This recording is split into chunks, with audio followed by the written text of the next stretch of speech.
So I'm the double minority at this conference and at most technology conferences I attend. I'm obviously a black guy, and of course, you'll see very few at technology conferences, but also you see very few magazine people, even fewer magazine folks, because magazines have been relatively slow to meet this challenge of moving toward digital.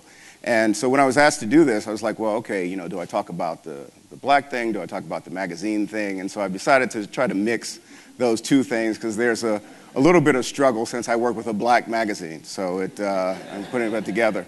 What I wanted to talk about was essentially how you approach this whole move toward digital when you're based in race and culture also with what you do. So it's a little bit of a weird thing, but just follow along with me. Most people don't necessarily know about Ebony and Jet, particularly advertisers when you go out there. Somebody yesterday was doing an interactive marketing session, and they were talking about how you have these 25-year-old vice presidents now who don't know a lot about history. And so you get a lot of folks who go, Ebony, Jet, I've never heard of those things. Well, if you're from Chicago, or if you're new to Chicago, I'll just give you a little bit of clue, because the history of it is very important to understanding where we're going now with the digital part. So Johnson started here in Chicago. It's very similar, actually, to the Playboy story, if you know the Playboy story, though it predated it by about 10 years.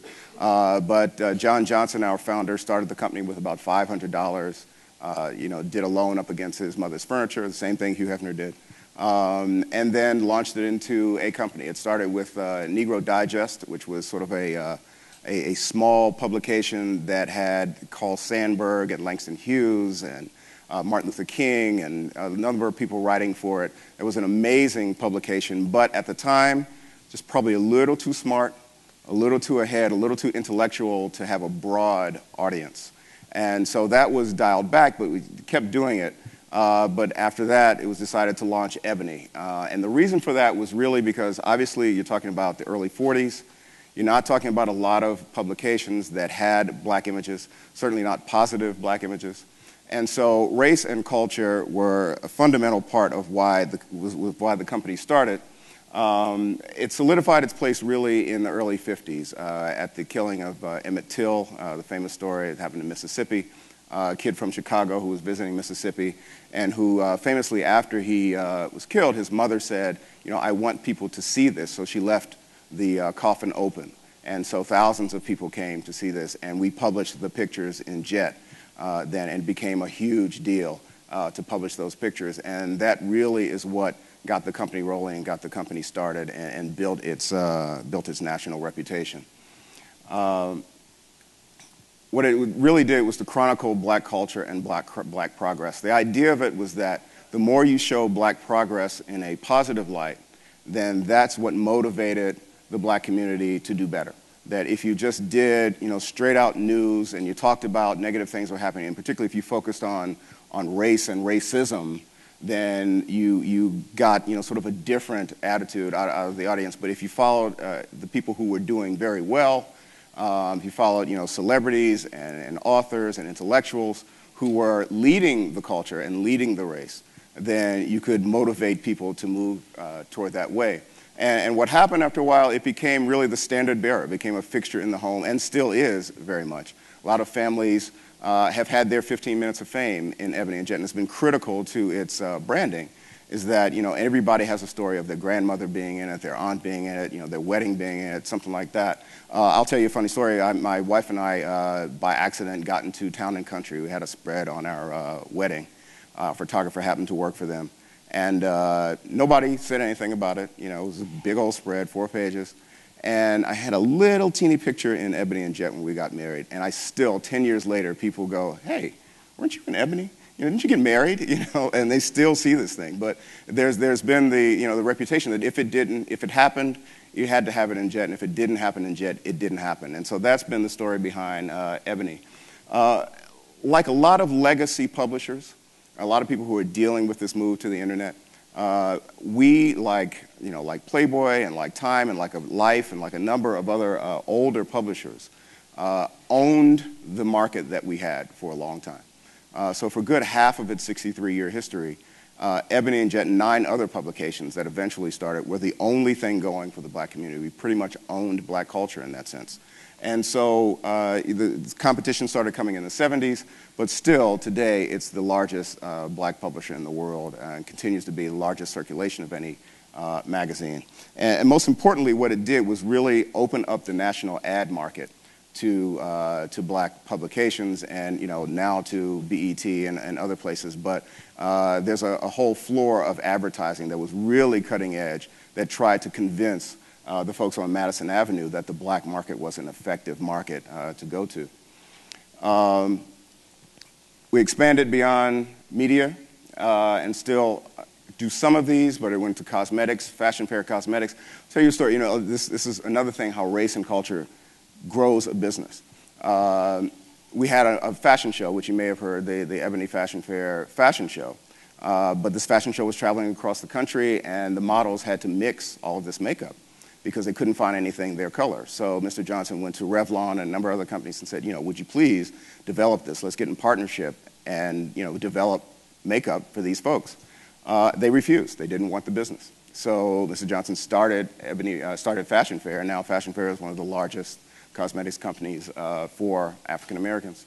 Hair care, books, television, radio, book and music clubs, all of these things became a part of the company and eventually became a $500 million business. And so now the challenge is, you see these pictures and sort of the history here. The challenge is how you take that historic connection to a community and how you turn it to the web and use digital properties to try to move it forward. And how do you deal with the dynamic of race now? Of course, what race was then and what education was then is a very different thing from now. People are more sophisticated, they're more worldly, they've been around the world a little bit, they make more money. Their homes sometimes are much nicer than the celebrity homes that you used to feature. What do you do? How does that change the dynamic as you move to a new medium and reach new people? So here's the question that I get asked a lot. I get an email at least once a week, and a lot of people get this who work in black media. Somebody, will send a note, anonymously, of course, that says, what if I started Ivory magazine for white people? How would you feel about that? Or, why is there a such thing as black entertainment television? What if we started white entertainment television? And the question, the answer we always give, well, that's everything else already, so that's why we started. But really, just recently, a couple months ago, you may have heard of RushmoreDrive.com. Rushmore Drive, you may not have. Rushmore Drive was started by Barry Diller and IAC Corporation. And essentially, it was a black Google. I mean, that was the version of it. We jokingly call it Axe.com, but that's, bad joke. But it essentially uses the Ask.com technology to try to uplift closer black relevancy into its search engine. And so the idea is that people who are looking for black content, if they go to this particular site, then when they type in Martin Luther King, they'd rather get a king-size sale or whatever they might get, they would actually get content on Martin Luther King up forward. A lot of noise about this. I mean, Jeff Jarvis and a lot of people had a lot of problems with this thing. So it wasn't about whether it worked. The issue was, well, this is separatist. You have this, complete world now of internet information. And within the context of everybody being able to see the world and see all kinds of information, why would they go to something black? Why does black media still exist within the context of this whole global digital revolution? And that's really beside the point. Because race is not necessarily about the color of your skin. It really is about the culture and an affinity. I mean, so the same thing, the same reason why you have men's magazines, women's magazines, or Chicago Magazine, because there's a relative similarity of interest for people who live in Chicago. Then that's the reason why you have ethnic magazines. But people are still struggling with this, and that's the part of the conversation that we have to have with advertisers as well. Is what is the purpose of this day? What is its need still? And so a lot of companies are dealing with that, and that's again informs sort of what you do with your strategy. The value of the audience is seen in a lot of other moves. I mean, just in the last couple of years, you've seen Viacom bought BET. Viacom also is now really pushing VH1 Soul as it's almost competitive to BET. channel, but for an older, more sophisticated audience. Time Warner bought Essence. Essence.com just did a big launch yesterday, relaunch of a big multimedia site. They've got AOL Black Voices in Time Warner. Comcast partnered with Radio One to launch TV One. TV One just bought Black Planet. IAC, Rushmore Drive, Washington Post Company launched The Root a few months ago. There was just these large Black Blogger Awards. It's an online award that's done, but 9,500 people, 9,500 different blogs were nominated, and those are just the ones that were nominated. So you have this sort of large body of folks who are really trying to reach out to the market. And everybody's taken a different approach for different reasons. One of the reasons that a lot of these major companies are doing it is because they have a sizable Black audience already for their other properties, but they can't sell it because they don't really know how to sell it. They've been selling, wealthy, educated, and the assumption by advertisers is that means white. But they haven't been able to sell or leverage these Black audiences, so they partner with companies to launch properties, whether it be Black, Latino, whatever the focus is, to be able to pull from that advertising base that's trying to reach that particular market because they couldn't sell it in another way. And so, what it's done, really, all these folks getting to the game, we would think we would consider it competition, and it is, but at the same time, it really opens up the door to the advertising market because the more big folks get into the game, the more it really justifies our existence and really justifies the market and says that there's a valuable market because everybody's trying to get into it, and there's got to be enough money. And all of these folks are doing well and making money, getting different advertisers and getting different audiences. And that's the other piece of it, that what has happened now with people going digital and all of these properties opening up for the market and taking new approaches is that it's really justified the fact that Black people are not just Black. Advertisers used to have some Black money and then everybody else, and give the agency some Black money and just spend it with some Black people. And now they've realized that Black folks are different. You got young folks, you got old folks, you got a whole mix of folks that you can get. All of these folks are probably might be reaching the same people. What do people do these days? I mean, you wake up, you listen to, you turn on the TV, then you turn on, satellite radio, and you get in your car and you've got terrestrial radio, and you get to work and you watch, TV on the side while you work on the internet, and you go to the web, you come home, listen to some more satellite radio, put in your iPod in the gym. You've got all these different places and many different ways to reach these folks, and everybody might just be reaching the same audience in different ways, but everybody's got a different approach. Time Warner, with Essence, they're using, a basic website, but AOL Black Voices is a portal. Black Planet is, of course, a social networking thing. Rushmore Drive is a search engine. The Root is a news site. And Black bloggers are doing a million things. So magazines in general, Black or otherwise. 5 minutes? Okay, I'm going to have to move really fast. All right. Black or otherwise, here are some of the problems that people are having. One, magazines have a greater perception of cannibalization. People don't necessarily want magazines on the web. And when you do put it on the web, it's real easy fix for people who are paying for it to say, okay, I don't want to pay for it anymore because it's on the web. Subscribers use the web a lot of time to manage their subscriptions, but they're not necessarily using the website in general. So you're dealing with the issue that all the people on the web may very well be very new to the brand and have nothing to do with the usual signals. Dwell magazine, for instance, used to have different names for its sections in its magazine, and then went to the web and realized that people didn't understand those names, so they had to change the names because their audience was completely unrelated to their web audience. Your long lead production, if you're a monthly magazine, the web is daily. How do you make that switch in terms of production? Many of the assets are undigitized. A lot of people think that these older companies who haven't, pulled all of their stuff to the web, that they're just slow. But, you're really talking about serious rights complications.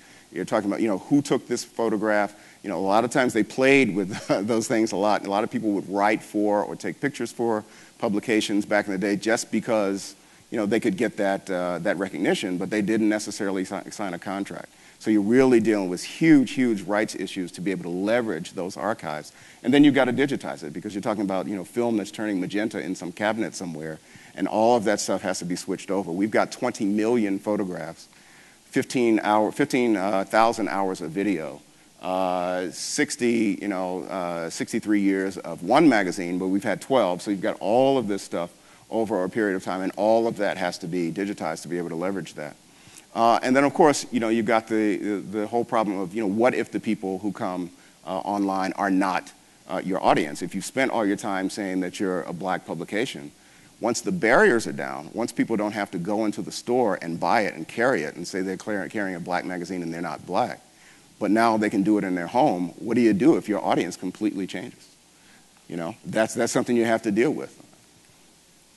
The big challenge, I'll go back, really big challenge we've had to deal with is the globalization of black culture. Is that, the world now covers black culture. We used to sort of own that and be able to get who we wanted for our cover and be pretty confident that once you put, Jay-Z or somebody like that on the cover, you'd be the only person. But now everybody's doing that, and you're competing with, not only other black publications, you're competing with Vanity Fair, you're competing with everybody who's fighting for the same major celebrities for the folks that you used to own. So, once you move to the web, you've got to figure out, well, how do I do this differently? And so the way we approach it, because I know I'm running out of time, is what we wanted to do really was to leap over some of the boundaries that the magazine was having and essentially not do the magazine on the web, which is a very different approach that other people have taken.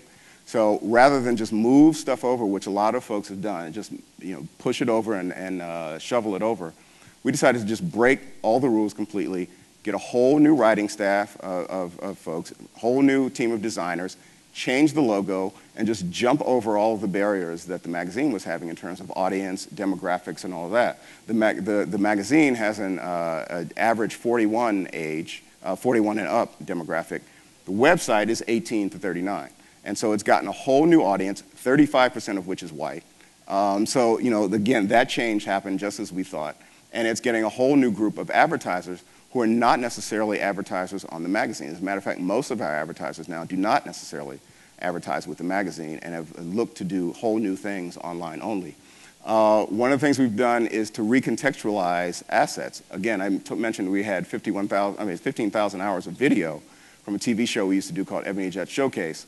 And rather than just bringing those up and showing old pieces of video, we've recontextualized and had new writers talk about them, what was the importance of those people, and what's their importance now. We actually have a partnership with VH1 Soul, where they're doing documentaries on old music artists, and then they're using our video and then shooting folks back to our website. So a lot of the documentaries you see on VH1 Soul, they're using our footage for that. We've been able to drill deeper in the community. I talked about, because you have the web and you don't have to deal with celebrities because you've got so much room. We've been able to really drill deep into the community and talk about people, make stars of people who are not necessarily celebrities. And so this is what, you can't do that with a magazine. You've got X amount of pages and 12 magazines a year. But with the web, we can really go deep into the community and find people and elevate folks who would not necessarily be featured in the magazine. The results, again, the web demo is younger. The design and approach have changed. We've gotten web-only advertisers. I feel very strongly that if a publication does a website, that the website has to have its own proposition. It has to be its own product. It has to have its own P&L and make its own money aside from the magazine. That if the magazine fell apart for whatever reason, that the website could maintain its own audience. And that's what we've been able to do with this one. We've established great partnerships. We launched the first black YouTube channel or by a black media company in a couple of weeks. We found a way to digitize all of that stuff, and we'll be doing a major announcement of all of that, where you'll be able to see all of those publications that we did over the years from the 40s until now. With VH1 Soul, Legacy.com, where actually one of our core things was weddings and celebrations, and so we've been able to launch that. My time is running out, and we've been able to really reduce risks for our consumer goods divisions. They've been able to, because we can experiment and grab new audiences, those folks can now say, all right, I can get new audiences for these consumer goods and develop new brands, and that's one of the main points of this. And so quickly, when you make this move from an old publication to the web platform, one of the things you can really do is just establish a platform for your other brands and for expanding out beyond a publication. What we've talked about is doing things like furniture lines and other things, not necessarily with the name of the brand, because we've been able to build an audience using the web as a platform. And by considering ourselves an authority or creating an authority relationship in things like music and other things on the site, then we can then move into those products once you establish an authority in those particular subjects. Quickly, do I have 2 more minutes? Yeah. 1 more minute? All right. So here's when I talk about race and culture and how this changes technology. One of the issues is how does race and culture change some of the tools you use? So here's a couple of things that happen. We decided to create a map, and rather than just do a regular map, the idea was to try to map black culture. And rather than just doing a Google, it's just a simple Google API, but what changes is the context. And because of the context changes, how we develop the tool change. And so what we did was to tell everybody, make a big call to our audience, tell us what happened on your block in 1960s during a riot. Tell us, some story that we could find out no other place but from you or from your community, and let's map it out. So rather than just putting statues and museums and those kinds of things that you can find on any map, tell us about your stories and the things that we need to know about that were instrumental to, where did the funky chicken start? Where did Willie the Pimp used to hang out? Whatever was really important to your community, map that out, get us a picture, and we'll put it up. And that's what we've done. So we made this a user-generated black culture map that's beginning to map out, if you will, black culture. And so, race and culture sort of change the context of the tool. Another thing we're doing is trying to track black spending. You know that maybe 1 or 2% of black spending actually goes back into the community. And so by using a mapping technology and matching that up with where you can actually buy from black businesses, we can then begin to shape action with a simple tool by saying that if you change these 3 habits, you buy these things from a black business, you'll get this much of an upgrade in how money is spent in the black community. Hit this map, it'll show you where you can do shoe repair, these 3 things, and then you get an uplift, you get an action-oriented uplift with just a mapping tool. And so, context, again, and culture change the tools. So I'm going to stop.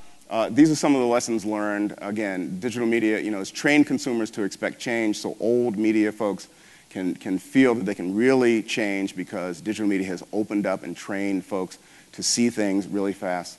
You should really recontextualize your stuff, not just rerun it. And culture can shift and change the approach of how you approach not only the web, but the tools that you create for it. And I'll stop, take too long, but thank you very much. All right.